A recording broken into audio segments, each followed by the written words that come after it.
I want to give you a little bit of background to all of this. When I'm 83. When my kids were little and I wasn't working, I became and the Historical Society was going through difficult times. I became a volunteer curator at Cabot House. The Historical Society had never done a changing exhibit. And I did the first changing exhibit around the bicentennial. And then I thought, there's never been anything about Beverly's immigrant community. This is before computers, before any easy electronics. But I got the help of the Beverly Times and from Teresa Scanzani and some other people from the Italian community in Beverly. And we collected photographs, and I did an exhibit at the Historical Society on the Italian community in Beverly Farms. So it was the first time immigrants were ever at the Historical Society. And that just said, so one of the people I met was and I interviewed people, but I wasn't taping them or anything like that. And one of the people who I talked to was this man. So he's really an impetus for my doing the Italians in Beverly Farms. He was my neighbor, Frank Albano, who was at that time in his 80s, I think. And Frank took me out. Frank said, talk to me a little bit about how he had come. And he'd come here as a child, well, not as a child, as a 13-year-old boy. And I said, where did you live? And he said, out at the crush. And I said, what? And he said, out at the crush. And I had no idea what he was talking about. And he said, I show you. And he took me out Greenwood Avenue, where Conley Brothers had quarried the hills. And they had a stone crusher there. And at the stone crusher, there was a shanty town. And that's where Frank lived when he came. And then, fast forward, and I'm not sure when it was, I joined the Beverly Open Space Committee. And this was when I was in my late 60s or early 70s. And I stumbled upon, I'd seen where the crusher had been, but the only evidence was the foundation of a small building that was there. But when I was exploring out there as part of the Open Space Committee, I saw the remnants of the shanty town. And when I was doing that, I said, everybody who remembers this period is dying. And so I started the Beverly Farms History Project 17 years ago, with the idea of collecting the photographs and stories of ordinary people in Beverly Farms. And the Irish stuff was much more research that was on paper, but though not all of it. But the Italian research was more oral history interviews and collecting photographs. So that's how it all began. And so I credit Frank with getting me started. Okay. In 1900, there were no Italians in Beverly Farms, none. 1910, there were 108 Italians, 89 men, 3 women, and 16 children. People who were there at that time and whose families are still around were these people. And you'll see the Ray family had 4 members of the family who came at the same time. 2 Spiritigliozzi's came at the same time. And lots of relatives of these people came. There was a lot of kind of serial migration. This is a comparison of Irish and Italian migration. So the Irish migration is highest in the 1840s, 50s, and then stayed relatively high. No Italian immigration until 1871, and then a real spike just at the turn of the century, or the end of the 19th century. This is right after Italy had been united, but was still extraordinarily poor. And most Italian people were farmers. They didn't own land, and really struggled. Most of the Italians who came to Beverly Farms, and to Beverly has a bigger mix, but the Beverly Farms Italians came from around Naples. The town that most came from was the town of Fundi and Pontecorvo, and just this area. Some came from other places. They all left from Naples. And I don't know if people realize it. Well, I guess you would realize from the Titanic that the immigrants who came on fancy ocean liners. So most of the people who came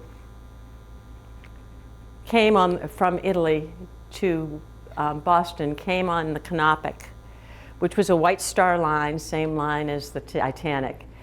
And coming in steerage was pretty cheap and not terrible. These were the bunk beds. Frank came over when he was 13 with another 13-year-old. His brother was already here. So aboard ship, they were fine, and everybody was fine because everyone spoke Italian who was down there, and they got their food. They might have gotten seasick, but it wasn't a miserable voyage. And it stopped in Boston. So not all the Italians who came here came to Boston, but most did. They came because there was work. And this was the period of intense construction. The landscape was being reconfigured, huge houses were being built, stone walls, avenues were constructed, and Italians came to work for Conley Brothers and Linehan and Sons, beginning in the 1890s. And most of them worked as graders, working the land, spreading loam, rebuilding the landscape for these houses. They were unskilled laborers. And here are some of the houses that were being built. Conley and Linehan weren't building the houses.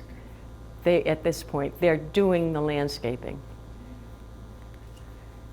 This is 1904. Conley Brothers had 200 workers spreading 10,000 yards of loam on the Moore Estate. The Moore Estate was on the beach. How many of you are familiar with the little beach houses at the end of West Beach? The one with the dome went with the Moore Estate. And so they were really filling wetland, a lot of it. In other places, they were smoothing out ledge. Beverly Farms is a lot of ledge and swamp. But this was incredible work that took a lot of people. But imagine 48,000 yards of fill and loam spread in the Frick Estate. By shovel, yeah. And here are Linehan's teams working on the Moore estate. So here are, these are ads from, I think, around 1910. So Linehan and Sons were working on a building here. But as I said, most of the Italians were working as unskilled laborers. And this is Linehan's crew on this Moore estate, and I think you can probably all see in the background the little bathhouse right here. And I'm not sure if one of these is Old Man Linehan or not. Conley workers, I don't know where they were. What were people being paid? I don't know if I did a good job here of explaining it, but if you look, first of all, these people were hourly laborers. There was absolutely no guarantee that they would get a full day of work. They might work 3 hours, they might work 10 hours. It depended on the job. They were making, if you were a regular worker, they'd list them as a man, and they made 17.5 cents an hour. But if you were an Italian, you're listed separately. And an Italian was making 15 cents an hour. It doesn't show it here, it's up here somewhere. And a man was making 17.5 cents an hour. Doesn't sound like a big difference, but it was enough. And that translated into today's money, I thought, yeah, okay. So they were paid regular men, not Italians, made about 18 cents an hour. And if you worked a 10-hour day, you could have made the equivalent of $56 in today's money. Still not a lot of money. Most Italians were sending money home to Italy as well. Available housing throughout Beverly was scarce in that period. There weren't very many apartment buildings or 3-family houses or things like that. When the Irish came, they lived with each other. So if you came to the Irish talk, everybody had boarders. And with the Italians, there was no place to stay. They didn't have family here. So Linehan's workers lived on land behind the company's quarry on Haskell Street. Now, these aren't dug quarries. These are hillside quarries. They're quarrying the cliffs. So how many of you are familiar with where Haskell Street is? It's the first big street after the railroad tracks. And that was a relatively new street that was laid out in 1870. And Linehan owned the corner where eventually the Linehans had built those beautiful big houses. But their yards were a little farther down the street. And this shows the Linehan yards, or Linehan's land. And I think these are showing the buildings. So Linehan had 11 buildings, and how they were, I think they were built by Linehan. There are no photographs of them, and no evidence. I think some of the houses stayed. I don't know if they paid rent or if they just had that as part of their work. There was one Yankee family who I think must have been kind of the overseers of the land, and then one Italian family and 46 single men living there in the 1910 census. Ebenezer Morrill family and Michelle Amatucci each had 2 Italian male boarders. Other buildings held 2 to 9 men, so they varied in size. This is one of my favorite pictures. Michelle and Amatucci married Assunta Ciardi in 1904 in the North End, and they were one of the few Italian families in the farms. And They did not stay in Beverly Farms, but they lived on the Linehan property for quite a while, and then moved, I think, to Cabot Street later. But my favorite part of this picture is, see the baby? Behind that sheet is the baby's mother, holding her, or him. But I love it. Nazaro Rizaldi arrived in 1905, and his wife Catherine came over with the kids in he was before 1905, they came after. I love this picture. Anyway, Rizaldi was a skilled laborer.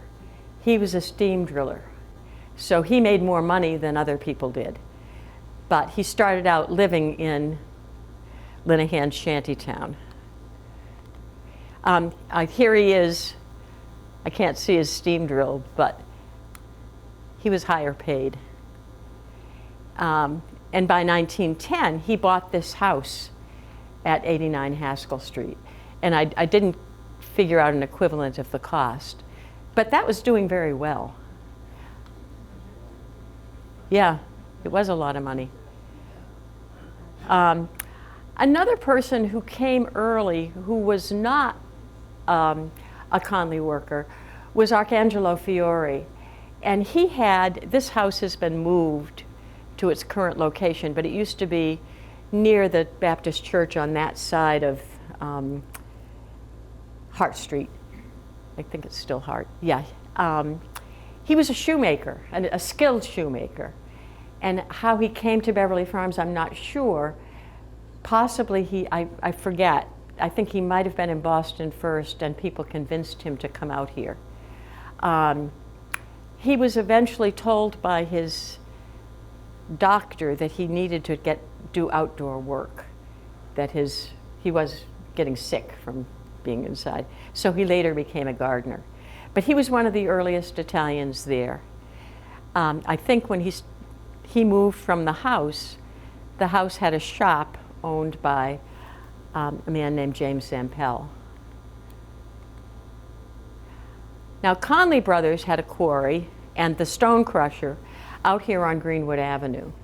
And if you walk in a trail to the left, you'll see I don't know, can you see the quarry marks on that stone? Yes. Right here? Yeah. And you'll see scrap of quarried stone. And you'll also see this house foundation and the foundation of a well next to it. That was James Zampel's house.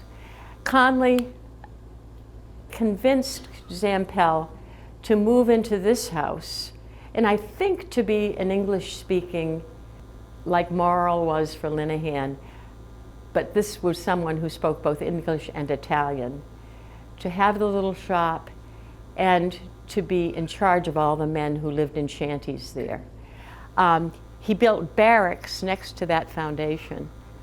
And he had his little grocery store there.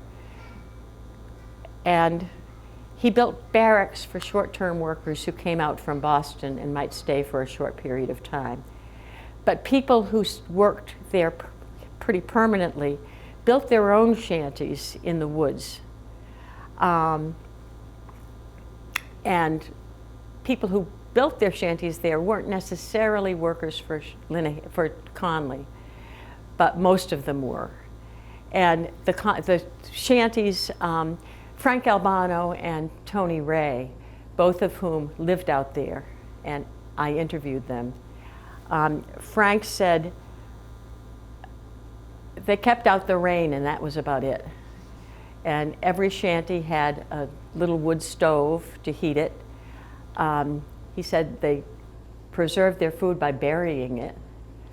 And when I came across the remains of this, you can see this was kind of like the edge of the shanty, and that was an old pot.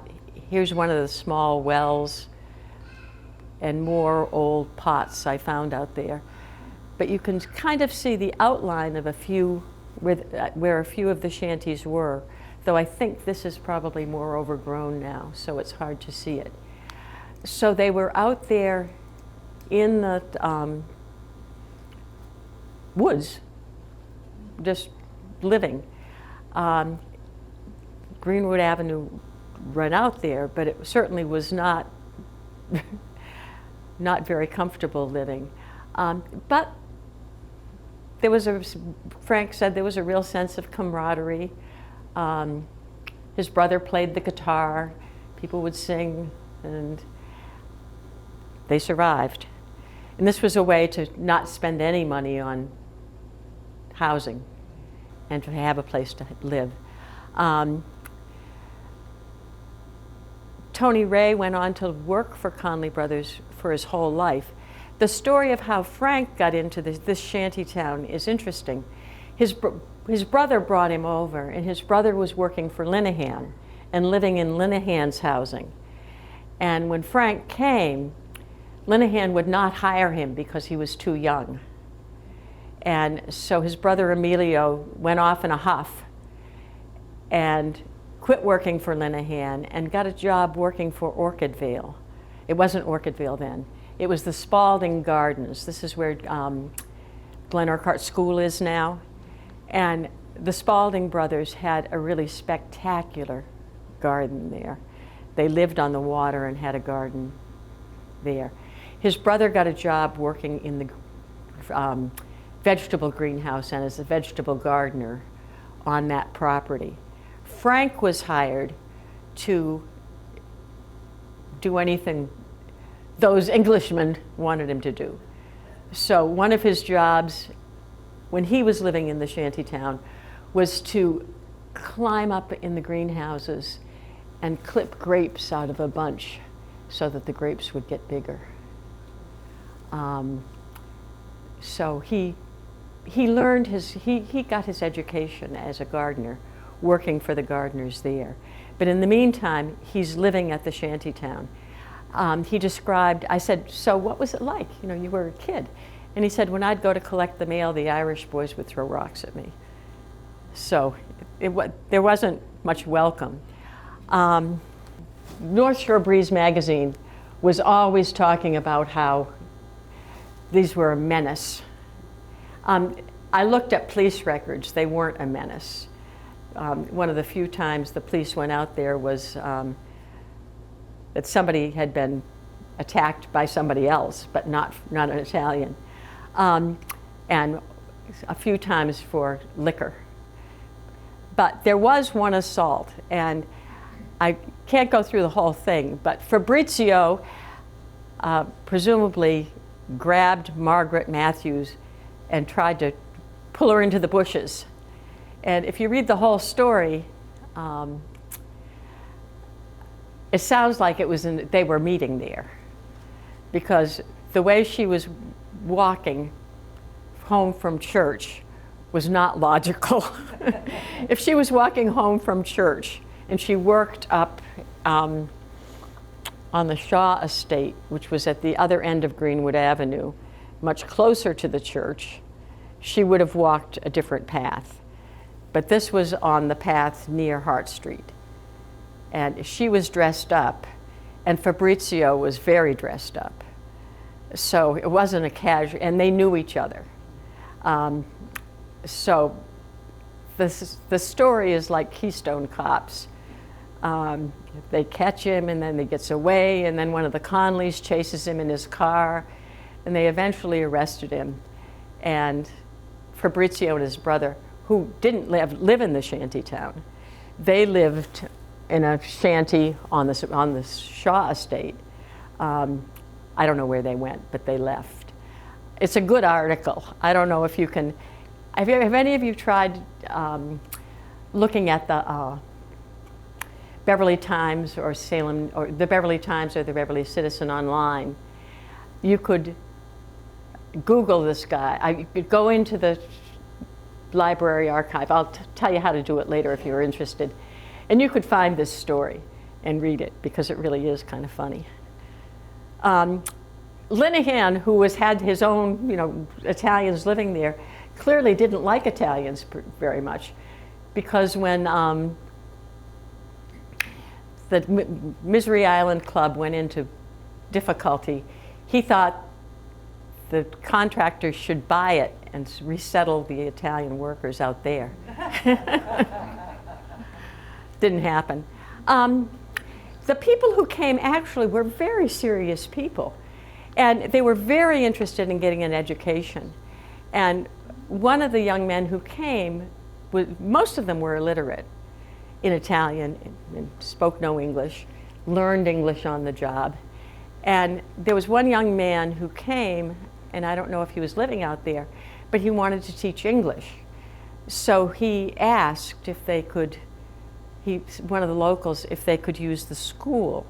And that was complicated. And he said no, but he asked the minister of the Baptist church, Clarence Pond, if they could use the church. And Pond said, of course. And this is the congregation of the church, all old conservative Yankees. Pond was very liberal, eventually too liberal for his congregation. But what resulted, now remember, this is around, Italians weren't welcome. They were tolerated because they were needed, but they really weren't welcome. And Pond and others in Beverly Farms did welcome them. This is Catherine Peabody Loring and her sister Louisa of the Loring family, two maiden ladies with great social conscience. Catherine Loring was a trustee of the library. This is the Loring room, isn't it? This is the Sawyer room. This is the Sawyer room. The room is named for Catherine Loring. Which one? Catherine. The other room. Yeah. Anyway, she was a great philanthropist in her way. And she made sure they had some books in Italian in case any Italians could read. She wanted them to have it. She also tried to put together a lecture series. Louisa, her sister, was very involved in public health. So she worked on public health lectures. So they had an Americanization series in 1913. This is led by the Loring sisters. And these were the things they taught. How they taught them to these people who didn't speak much English, I don't know. But notice personal hygiene, tuberculosis was one thing. And people came. Louisa found her friend, Anna Coleman Ladd, who was a sculptor during this period, and had been to Italy and spoke Italian. And so she got Anna Coleman Ladd to come with a magic lantern and slides of Italy and give a lecture. And 60 men came to see the homeland. When Austria declared war on Italy in 1915, many Italian immigrants made plans to return. Some of them were just going back to see, because out of patriotism. Other ones were afraid. Most of them, I think, when they came, expected they would earn money and go home and buy land. And so they thought they would not be able to go home if they didn't go home and fight now. So a lot left. So 25 left Beverly Farms in August of 1915, again on the Canopic, and another group left in September. North Shore Breeze had an editorial that said essentially, this might cause some labor problems, but it's getting rid of these people. And here's my friend Frank with his hand up. He's a little guy. And I love this picture of Peter Cacciola with his mustache. He was a prisoner of war in Germany, and when he got released, he was required to stay and stay in the Army because his time hadn't gone up. Didn't seem fair. Louis Campagnolo had gone back to Italy in 1911 and first fought in Libya and then in World War I and had medals to prove it. He stayed on and married, left his pregnant wife and came back. Oh, and here's Joe Boscia. And I don't know why I put that picture in because I'm not sure. I think it's really his wedding picture. Italian men who'd fought in the war returned, found jobs, and some married here, some had married before in Italy. They were able to demand higher wages than before the war, and the editor of North Shore Breeze grudgingly admitted this might ultimately be a good thing. And during this period, more and more became engaged in gardening work. Not as head gardeners, but as garden laborers. Frank was continuing as a garden laborer. When he came back, his job was waiting for him, though with a different owner. So North Shore Breeze, by the way, was a magazine of the summer people that ran from 1903 until the beginning of World War II, and was mostly society news, but had some local news in it, and was a good source for me. Here are two gardeners. The gardeners came into their own a little bit at this time. They still weren't head gardeners, but I love these two. This is Joe Boscia with his fig tree, and he worked in the greenhouses at the Moore estate. And this is Arcangelo Fiore, and the cook at the Moore estate. Arcangelo, remember, was the shoemaker who had to now do outdoor work. And there he is mowing the lawn, or with the lawnmower. So people came back and got married. And I can't remember who this is, but this is Joe Boscia in his Italian suit, and his wife, Clara Paracella, in her self-made dress. They're cute. This was an interesting family. The Sardella sisters of Pontecorvo all came. The kids on the right are not part of they're adopted children who didn't come, or foster children. The first sister came, I don't have all the dates right. I think Jenny came and married Peter Ambrifi. Then her mother came with the other kids, the other girls. Anna married Frank Albano. And I think this is Anna. And Celeste married Zopito Acevati. So the three of them, Peter Ambrife ended up as a gardener in Manchester, but Frank and Zopito and their wives lived in Beverly Farms. So their three sisters had a real group. I love Peter Cacciola's picture here. This is Peter, the groom, and his brother. If any of you ever knew Anna Patch, who was a piano teacher in Beverly Farms, that was her family. So it didn't always work out really easily. Antonio Reza, who had been downtown in Beverly before the war, when he came back, he left his pregnant wife in Italy and came back to get settled before he sent for her. She ended up, I think, going to New York. She was illiterate. She came in the fall with her young infant son in hand. Rocco, who's her son, remembered somebody telling him that his mother's only wrap was a wrap. She didn't have a coat, and she spoke no English and was illiterate. So she had a tag on her that said who she was and where she was going.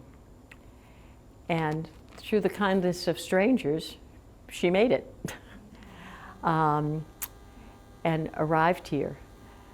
She never learned to read and write, but Rocco said, don't try to cheat her. She knew how to count money. So this is, she was a beautiful woman, Vincenzina, and here they are married. Elisabetta Campagnola had a worse time. This is Louis Campanola's wife, who he had left, I can't remember if he left her pregnant or with a small child, living with his mother. Well, his mother didn't want him to stay in America, so she wouldn't let her daughter-in-law leave. So here you have, I love Benny, scowling. So Louis waiting to see his son.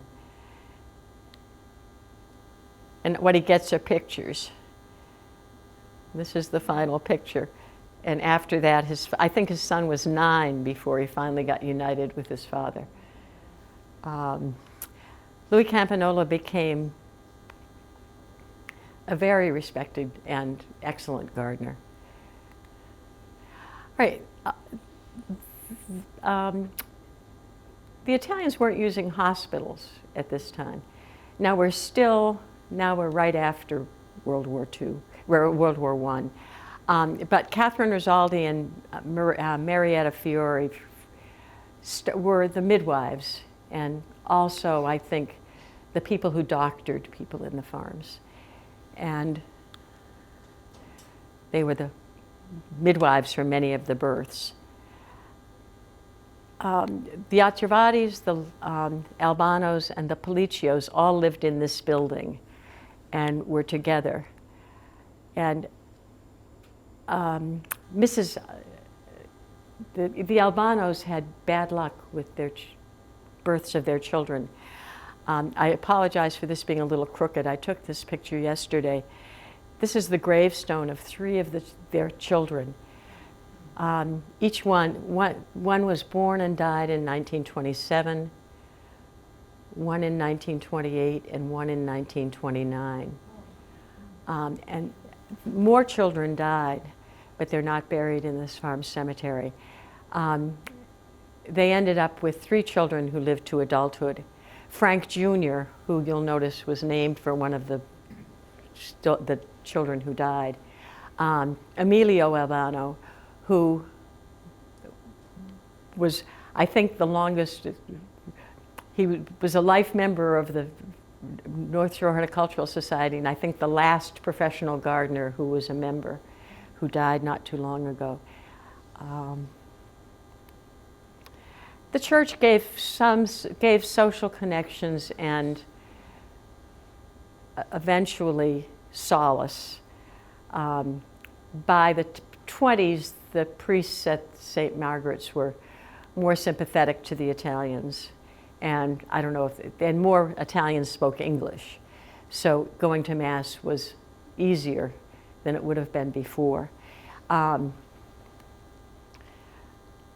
And here are some of the Italian families at the time. This is Arcangelo, and these are the Fioris. Josephine Fiore, who was a wonderful interviewee at her wedding. In 1920, Linehan retired and sold off, probably continued to rent, and then sold off the houses. This is one of the old houses that remained into the 21st century, I think, but now they've all been rebuilt. Here's the Rosaldi family. They bought a big house on Everett Street. So what was day-to-day life like when they came? They were gathering wood in the woods. And this is especially the group that lived on what's now called Reza Road, the Lenehan property. Nobody was living out in the woods after 1920. That's all gone. But there were simple houses. They used wood and coal, as much wood as they could get.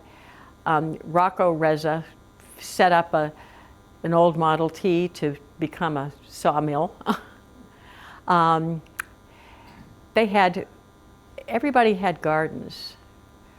And they hunted and fished. Not much big hunting, but killing birds, squirrels. Tommy Rizaldi told me that his wife would never eat spaghetti sauce made by his mother, because she made it with squirrel heads.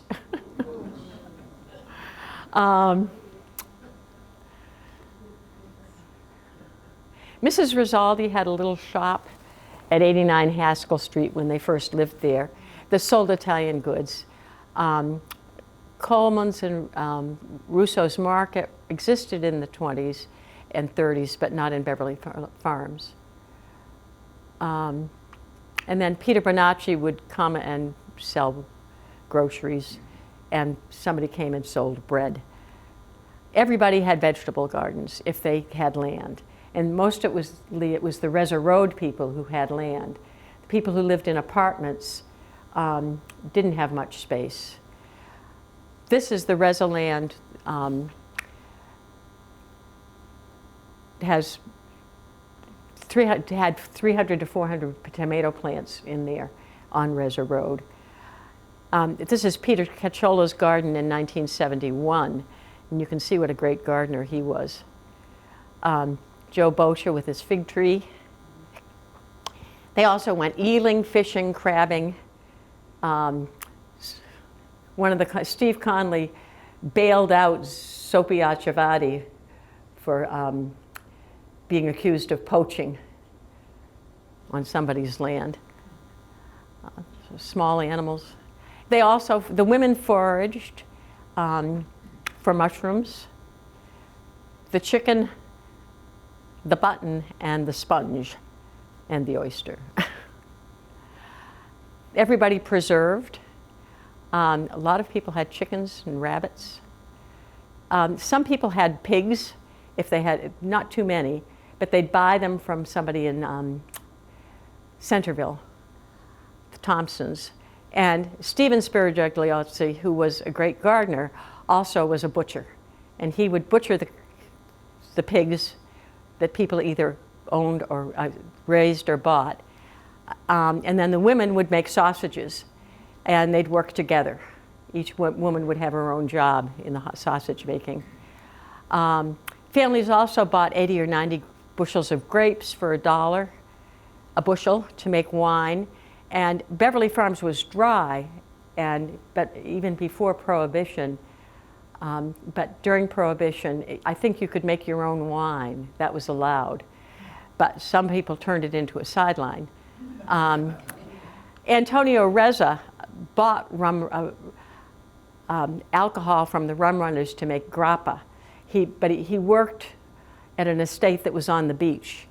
And the rum runners wanted him to store stuff in their garage or in their barn, and he drew the line there. He'd buy from them, but he wouldn't help them. He didn't want to lose his job. Steve Spirigliosi was a very good winemaker. He had wanted to go to California, and his wife wouldn't go. And she knew people here. So he was making and selling wine. And one of the people he probably sold to was the chief of police.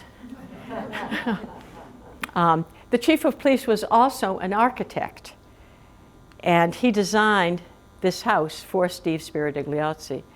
The basement of the house had a state-of-the-art winemaking operation in one room in the basement. His friend Tony Ray asked if he could use the same plans. And now this is 1930, and these two guys are managing to build their own houses. So Steve has built this. He's built this one, and he said, "Yeah, Tony could use it, but he couldn't have the gambrel roof." So these houses back up to each other. Steve's house is on Hart Street, and this house is on High Street. I think you can see the backing up. Oh, I have another picture I should have showed. So in the 30s, when the Depression came, Italians in the farms were doing pretty well.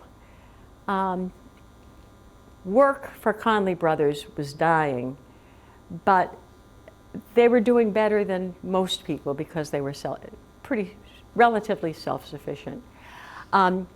But this was the stone wall where Josephine Fiore remembers people from Beverly Farms and from outside of Beverly Farms coming to sit on the wall waiting for work. And that was where Conley Brothers would pick up their day workers.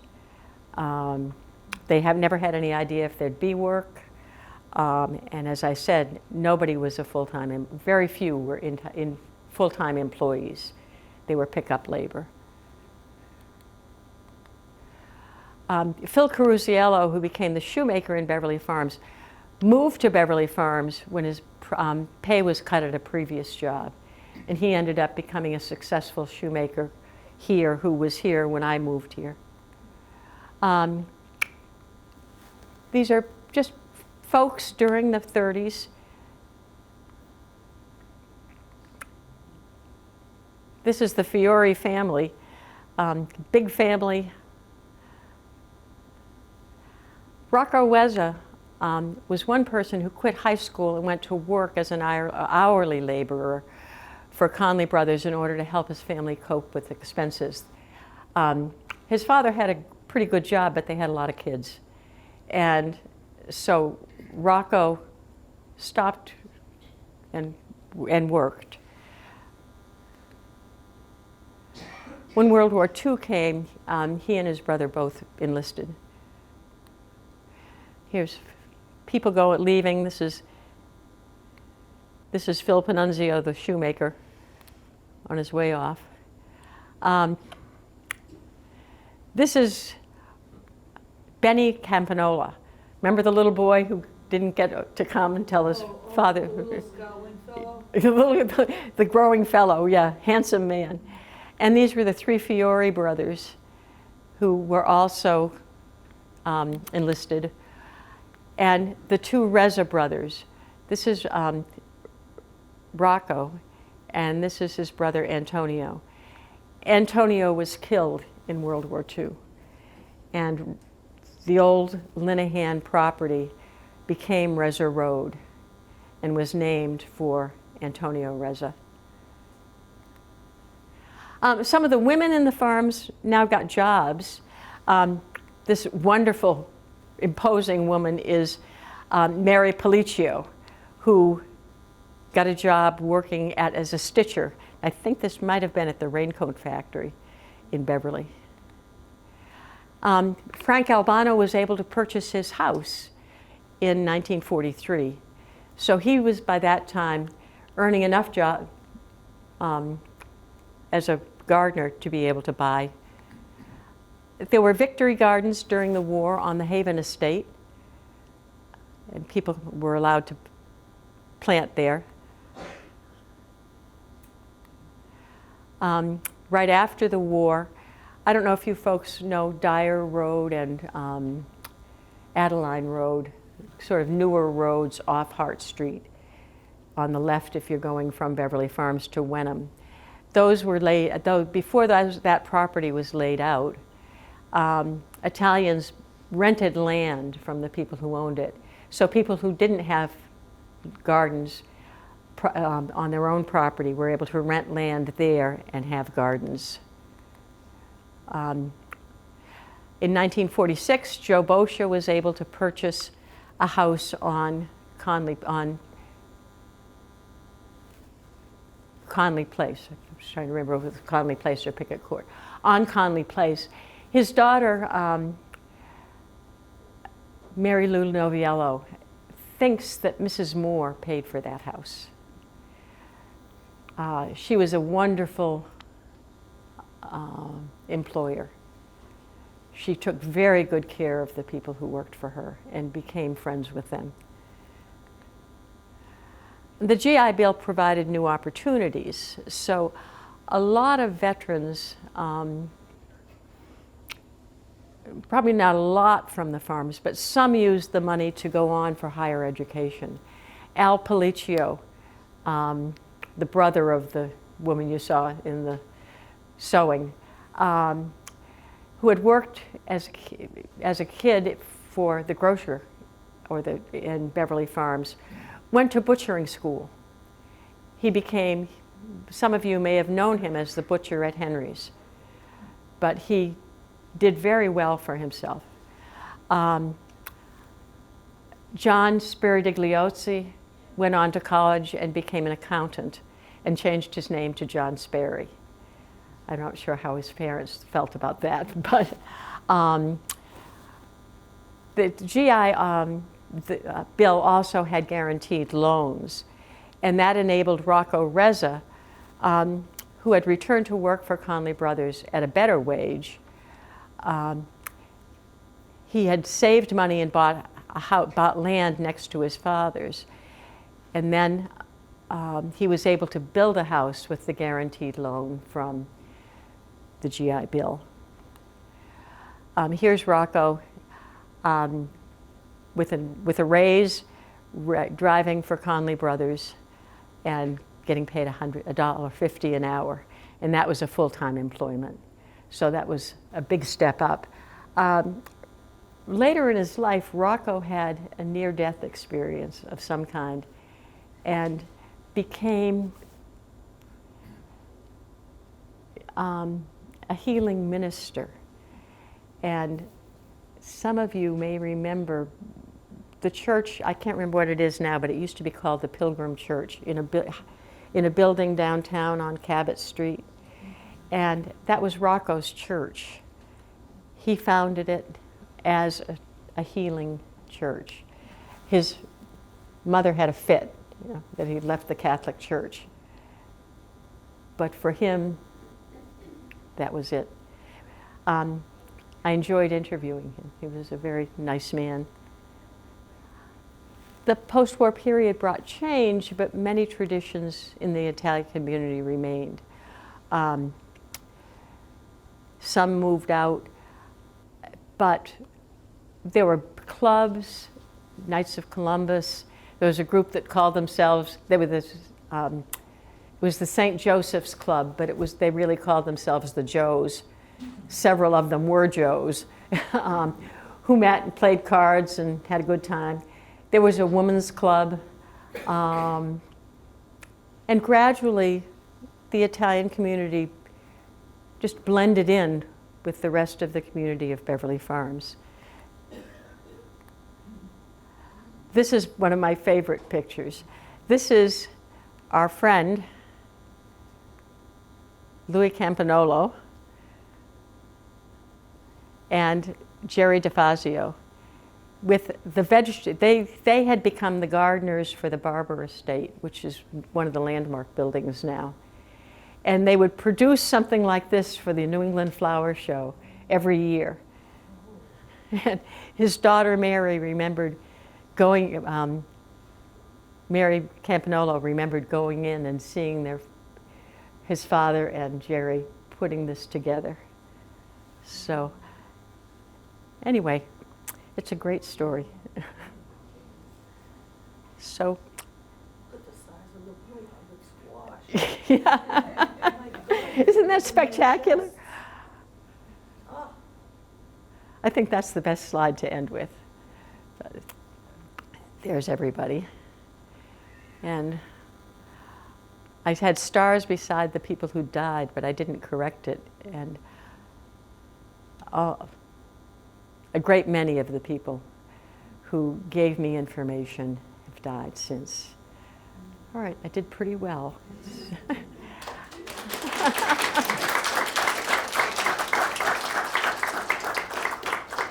Anybody have questions? Or no? Yeah? Kind of a silly question, but at the very beginning you were talking about how there were 89 men and 3 women and 16 children. Yeah. So whose children were these 16 children? The 3 women.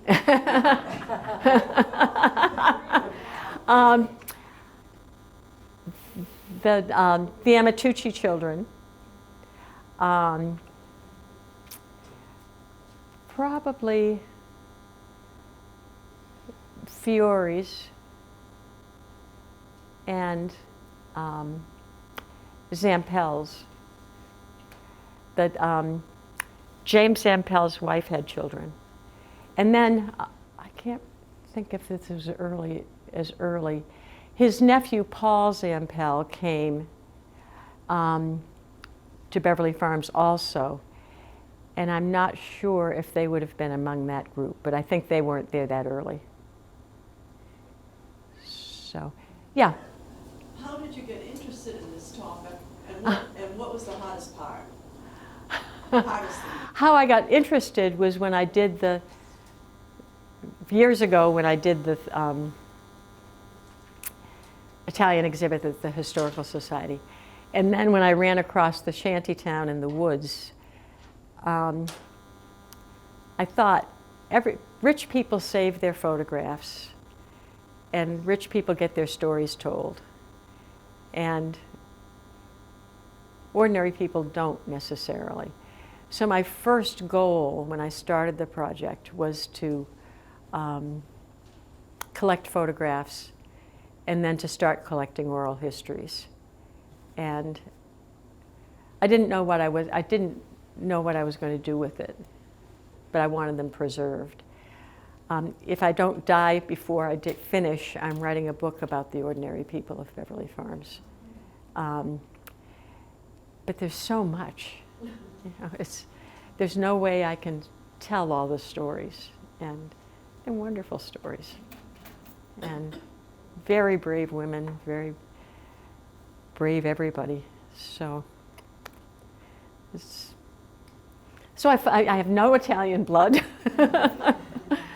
Yeah. Yeah, this is not Beverly Farms, this is Ryleside. I moved to Danvers in 1961 under the Folly Hill where the water tower was Yeah. built. And my neighbor from Roxbury my old neighbor from Roxbury came to visit. And she goes, "Oh my goodness, this is where we used to come in the summer." There were little camps on the Danvers River. Yes. And she said we would work for, like the Hood Farm and the other farms in the Garden City, and that was their summer vacation. They would spend it on the Danvers River. And where I grew up in Milton, we had one Italian farmer, Mr. Bazzelli, and he had several acres, but he would get summer workers out of the city of Boston. And we called their place of living the guinea shacks. Shame on us, but that's what everybody called them. They were down past the big blueberry patch was the remnants of these summer dwellings. So I can appreciate when you say that they were put to live in the woods in a shanty. That I'm familiar with seeing those shanties, and what they call them, Out in that area, there are, in one place there's vinca growing, in another place there are daylilies, and they must have been planted by the people who lived in the shanties. Or the men. Anyway, very nice. I love telling the story. So, Gail? When you go down Common Lane, going toward Pride's Crossing, that was the Shaw Estate, and they opened it up to development, but there was a huge granite sign there between two pedestals that said the Shaw Estate. It was beautiful, Roman lettering, and they've removed it. I don't know. It's not there now. Yeah, I don't. But do you go down to Gloria? It's a store down on Rancho Street, and they have all old-time Italian stuff. Yeah. And it's the only place I know where you can get your cheese ground fresh. But when you go in that store and you turn around and you face the door, there's a photograph on the right-hand side of 4 Italian men sitting at a table playing cards out in the middle of Rancho Street. It's so funny. I'm sorry I missed that when I did the Italian exhibit years ago. Such a funny photograph. Okay. All right. Thank you, everybody.